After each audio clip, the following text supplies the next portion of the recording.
أعوذ بالله من الشيطان الرجيم.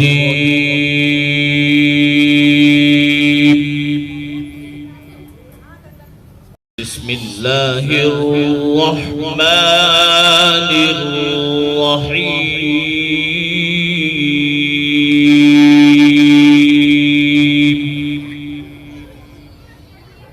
اس دعا کے بارے میں جو الفاظ ہیں ان کو پر غور کرو. پہلی دعا کیا کی؟ رب اشرح لی صدری. اے اللہ میرے لیے میرے سینے کو کھول دیجئے کہہ لو، کشادہ کر دیجئے کہہ لو. اب بیچاری اردو زبان جو ہے نا وہ بڑی چھوٹی سی زبان ہے، اس کے اندر ہر مفہوم کو ادا کرنے کے لیے کوئی الگ لفظ نہیں ہوتا. تو نتیجہ یہ کہ ہم ترجمہ جب کرتے ہیں تو اسی محدود دائرے میں رہ کر کرتے ہیں. شرح یشرح شرحن عربی زبان میں اس کا جب ترجمہ کرتے ہیں ہم تو کہتے ہیں کھولنا. اور بعض اوقات اس کے معنی کسی چیز کو وسعت دے دینا، لیکن دونوں لفظ اس کے پورے مفہوم کو ادا نہیں کرتے. شرح یشرح شرحن کے معنی یہ ہوتے ہیں کہ کسی چیز کے چھپی ہوئی صلاحیتوں کو وسعت کے ساتھ کھول کر پھیلا دینا. اتنی لمبی تشریح ہے اس کی، سمجھے نا؟ صرف کھولنا نہیں بلکہ اس کے اندر جو چھپی ہوئی صلاحیتیں ہیں ان صلاحیتوں کو خوب پھیلا کر تفصیل کے ساتھ پھیلا کر کھول دینا. یہ جو ہوتا ہے نا بھائی کتاب فلاں کتاب کی شرح کیا مطلب ہے؟ شرح ہونے کا معنی یہ ہے کہ جو کتاب کے اندر جو باتیں پوشیدہ ہیں اس میں اغلاق تھا، اس میں اختصار تھا، اور اس شرح نے آ کر اس کی چھپے ہوئے نکات کو، چھپے ہوئے خزانوں کو وسعت کے ساتھ کھول دیا، پھیلا دیا. یہ ہوتی شرح. تو جب یہ مانگا کہ میرے سینے کو کھول دیجئے تو کیا مانا کہ اس سینے کے اندر جو اشکال ہے، ابہام ہے، اجمال ہے، اس کو کھول کر پھیلا کر کھول دیجئے کہ میرا بالکل پورا مکمل مجھے اطمینان حاصل ہو جائے. اسی کو اردو میں تعبیر کرتے ہیں شرح صدر ہو جانا. شرح صدر یعنی کسی بات پر اتنا اطمینان ہو جانا کہ اس میں دوسری جانب کا کوئی امکان باقی نہ رہے. اس کو شرح صدر کہتے ہیں. سمجھے نا؟ قرآن کریم فرماتا ہے الم نشرح لک صدرک. رسول کریم صلی اللہ علیہ وسلم پر اپنے انعامات کا ذکر کرتے ہوئے اللہ تبارک و تعالی نے فرمایا کہ کیا ہم نے تمہارا سینہ کھول نہیں دیا؟ کیسے کھولا؟ وحی آنے کے بعد، نبوت آنے کے بعد طویل زمانہ رسول کریم صلی اللہ علیہ وسلم پر ایسا گزرا ہے کہ سخت بے چینی میں آپ مبتلا تھے. بعض روایات میں آتا ہے کہ آپ فرماتے ہیں میں ایسے حالات سے گزرا ہوں، اس حالت میں کہ دل چاہتا تھا کہ میں پہاڑ پر چڑھ کر خودکشی کر لوں. ایسی بے چینی کا عالم، کیا وہ تصور ہم کر نہیں سکتے اس بے چینی کا جو رسول کریم صلی اللہ علیہ وسلم پر طائر ہوئی تھی. بعد میں اللہ تبارک و تعالیٰ نے اس بے چینی کو دور کر کے سینہ کھول دیا. تو اس نعمت کو اللہ تعالیٰ بتا رہے ہیں الم نشرح لک صدرک، کیا ہم نے تمہارے سینے کو کھول نہیں دیا تھا؟ وَوَضَعْنَا عَنْكَ وِزْرَكَ الَّذِي أَنْقَضَ ظَهْرَكَ، اور تمہارے اوپر جو بوجھ تھا جس نے تمہاری کمر توڑ رکھی تھی، وہ بوجھ ہم نے ہٹا دی۔ تو شرح صدر کا لفظ اس وقت استعمال کیا اللہ تبارک و تعالیٰ نے، ظاہر ہے نبی کریم صلی اللہ علیہ وسلم نے جب آنکھوں سے دیکھا، جبرائیل امین نے آپ کو وحی پہنچائی، تو کوئی یقین تو تھا پورا، لیکن کیا کیفیات تھی جن سے گزر رہے تھے اللہ تعالیٰ ہی بہتر جانتے۔ اس میں باوجود ہے کہ آپ اللہ تعالیٰ کی وحی پر ایمان رکھتے تھے، لیکن طبیعت میں ایک گھٹن تھی، ایک اضطراب تھا، ایک بے چینی تھی۔ تو اللہ تعالیٰ نے جب اس کو کھول دیا تو وہ شرح صدر کہہ رہا ہے، شرح صدر۔ تو یہ شرح صدر بھی اللہ تعالیٰ کی بڑی نعمت ہے کہ آدمی کو کسی چیز کے اوپر اتنا اطمینان ہو جائے کہ اس کے خلاف کوئی تصور اس کو بھٹکا نہ سکے، اس کو شرح صدر کہتے ہیں۔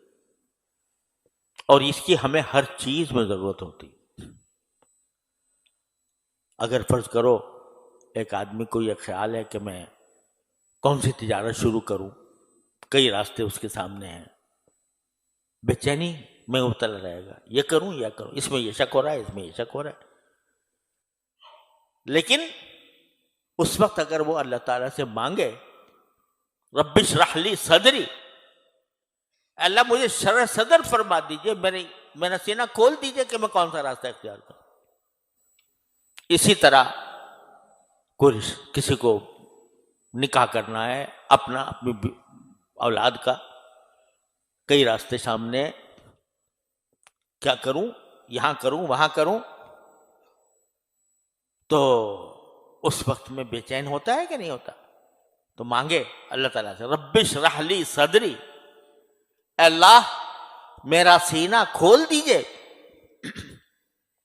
یعنی جو صحیح راستہ ہے وہ دل میں اس طرح اس کے اوپر جم جائے دل کہ اس میں کوئی شبہ باقی نہ رہے، کوئی شک باقی نہ رہے، اطمینان کامل حاصل ہو جائے، اس کو کہتے ہیں شرح صدر۔ یہ مانگ رہے ہیں حضرت موسیٰ علیہ السلام۔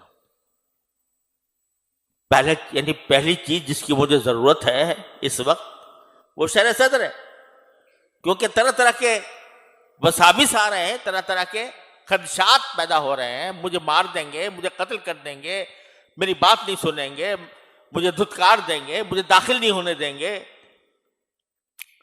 میری قوم کو نقصان پہنچائیں گے، ہزار طرح کے شبہات پیدا ہو رہے ہیں۔ تو پہلا کام تو مجھے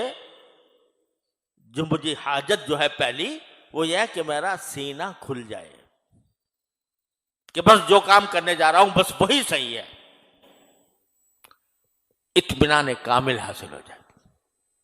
اس کی ہمیں ہر قدم پر ضرورت ہوتی ہے، شرح صدر حاصل ہو جائے۔ اور جب کوئی مقتدی ہوتا ہے، عالم ہوتا ہے، اس سے لوگ مسئلہ پوچھتے ہیں، تو بسا اوقات مسئلے کے اندر بھی انسان کو کشمکش پیت آتی ہے، یہ کروں، یہ جواب ہو، یہ جواب ہو، یہ جواب ہو۔ تو جب وہ اللہ تعالیٰ کی طرف رجوع کرتا ہے رب اشرح لی صدری، تو اللہ تبارک و تعالیٰ اس کا سینہ کھول کر ایسی چیز پر مطمئن فرما دیتے ہیں جو اللہ تعالیٰ کی رضا کے مطابق ہوتی ہے۔ لیکن یہ کسی مرحلے پہ جا کر ہوتا ہے، ہر ایک کے بعد نہیں ہے۔ وہ ایک صاحب تھے، ایک طالب علم تھے، وہ تازہ دور حدیث سے فارغ ہوئے اور فتوے کی مشق کرنی شروع ہو گئی کہ فتوے لکھنے کی۔ تو ایک مرتبہ انہوں نے کوئی فتویٰ لکھا، اور لکھا ایسے مسئلے میں جس میں دو رائے ہو سکتی تھیں۔ تو وہ حضرت تھانوی رحمۃ اللہ علیہ کے پاس لے گئے، تو بھئی یہ تم نے یہ کیسے لکھا کہ جب میرا اس پر شرح صدر ہو؟ اس نے طالب علم کہا یا اللہ کہ حضرت میرا اس پر شرح صدر ہو۔ تو حضرت نے اس کے جواب میں فرمایا کہ اچھا ماشاءاللہ آپ کو بھی شرح صدر ہونے لگا۔ مطلب یہ کسی وقت میں جا کر آدمی کی یہ بات ہوتی ہے کہ اللہ تبارک و تعالیٰ اس کو کسی بات کے اوپر شرح صدر عطا فرما دیتے ہیں. اب یہ طفل مکتب جمعہ 8 دن اس کو پڑھے ہوئے ہوئے، یہ کہتا ہے کسی بڑے کے سامنے کہ میرا شرح صدر ہو گیا اس کے اوپر. یہ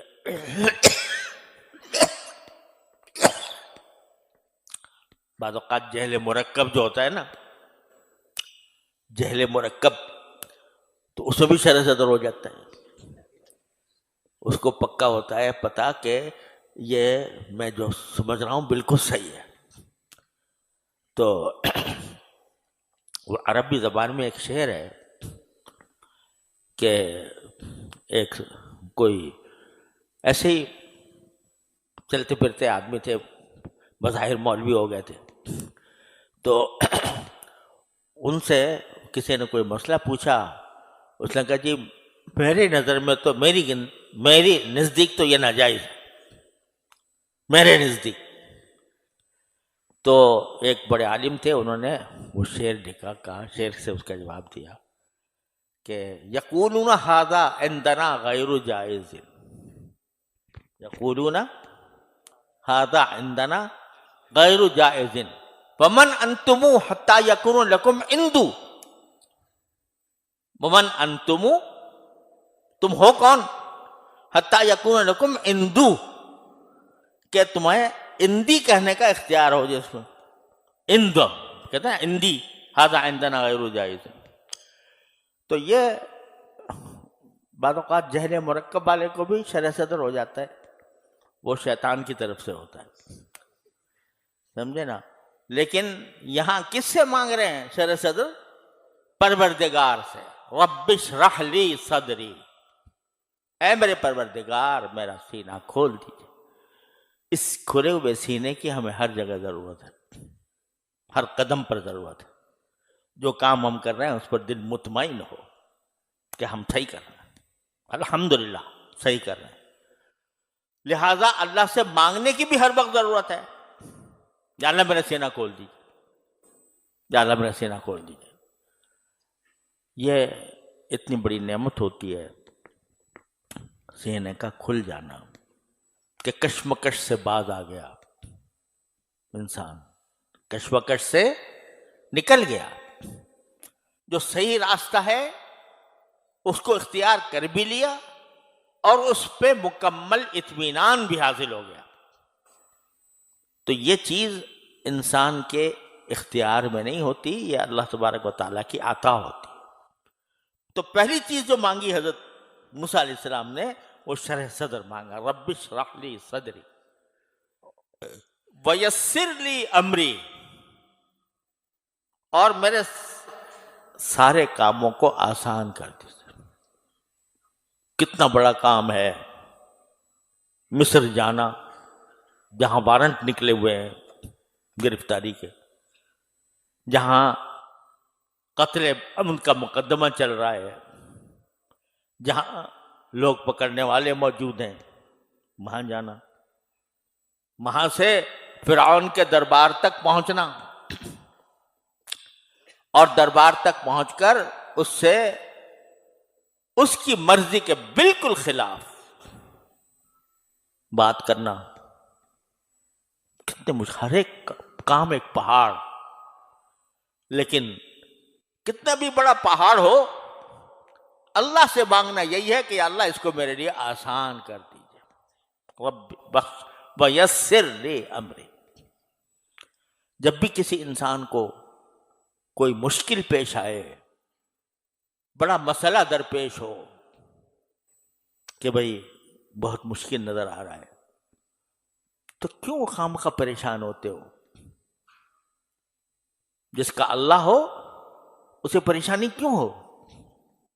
تو وہ یہ مانگو، یا اللہ اتنا مشکل نظر آ رہا ہے، یسر لی امری، میرے لیے آسان فرما دے.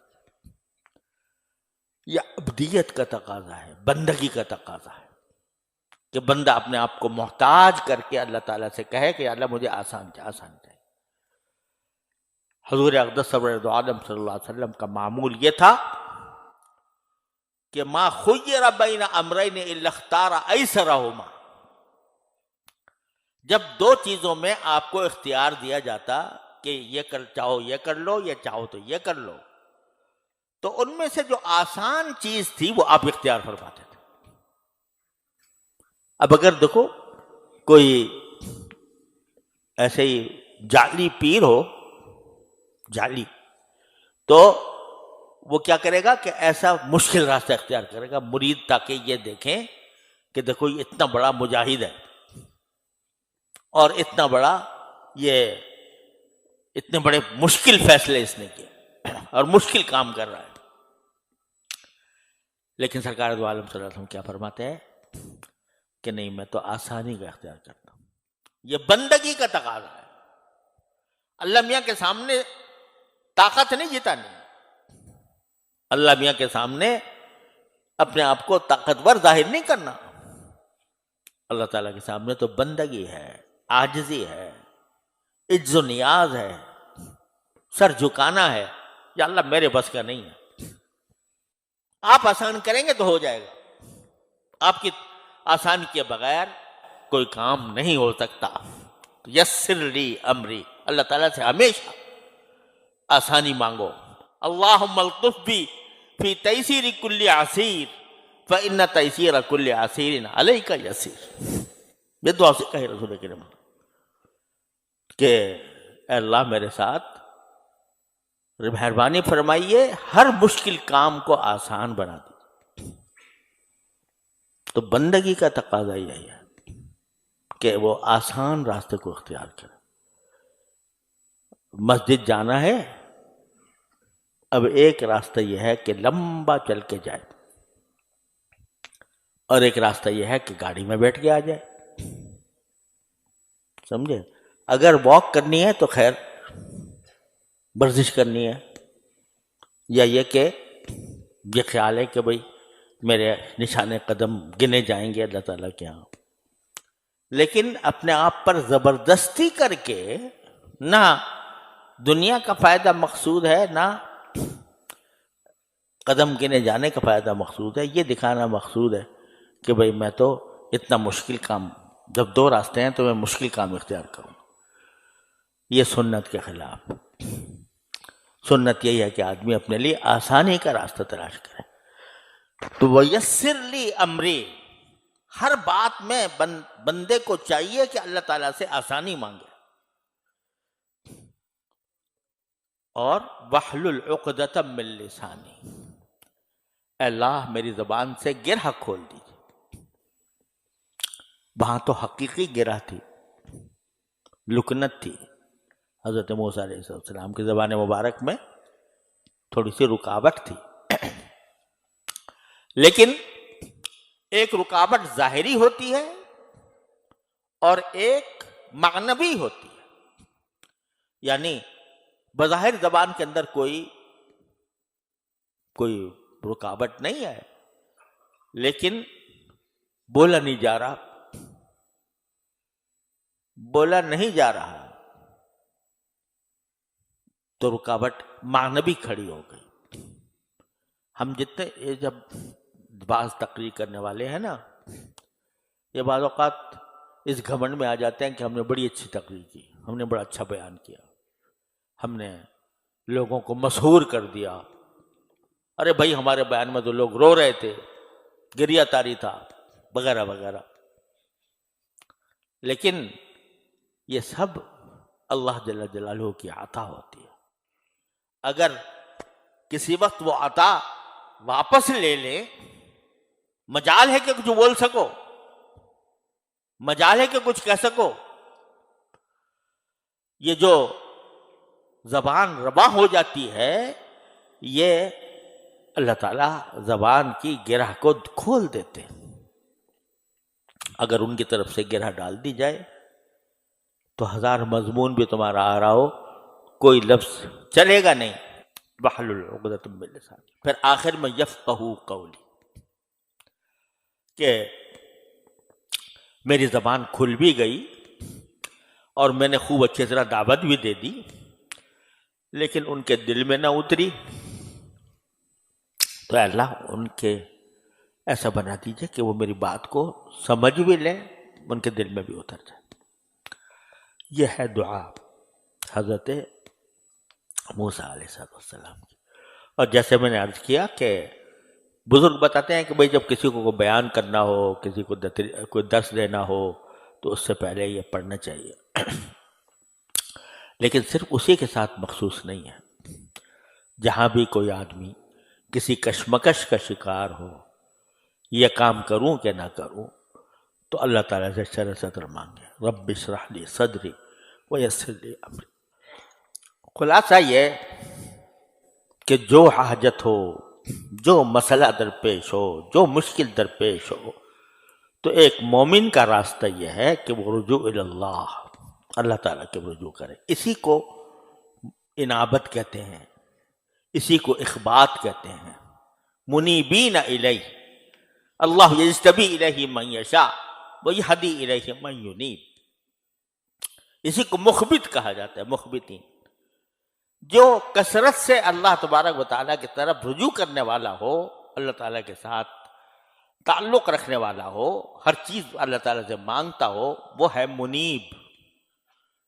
ان فی ذلک لآیات لکل عبد منیب. جب بندہ اللہ تعالیٰ کی طرف رجوع کر لیتا ہے اور رجوع کا عادی بن جاتا ہے تو اس کے اوپر علوم وارد ہوتے ہیں. اس کے اللہ تبارک و تعالیٰ اس کو ایسے علوم عطا فرماتے ہیں، ایسے معارف عطا فرماتے ہیں کہ جو کبھی اس کے تصور میں بھی نہیں آئے تھے. اللہ تعالیٰ اپنے فضل و کرم سے، اپنے رحمت سے ہم سب کو رجوع اللہ کی توفیق عطا فرمائے اور اپنا ہر کام، اپنی ہر حاجت اللہ تعالیٰ سے مانگنے کی توفیق عطا فرمائے. ہمیں اللہ تعالیٰ اپنا منگتا بنا.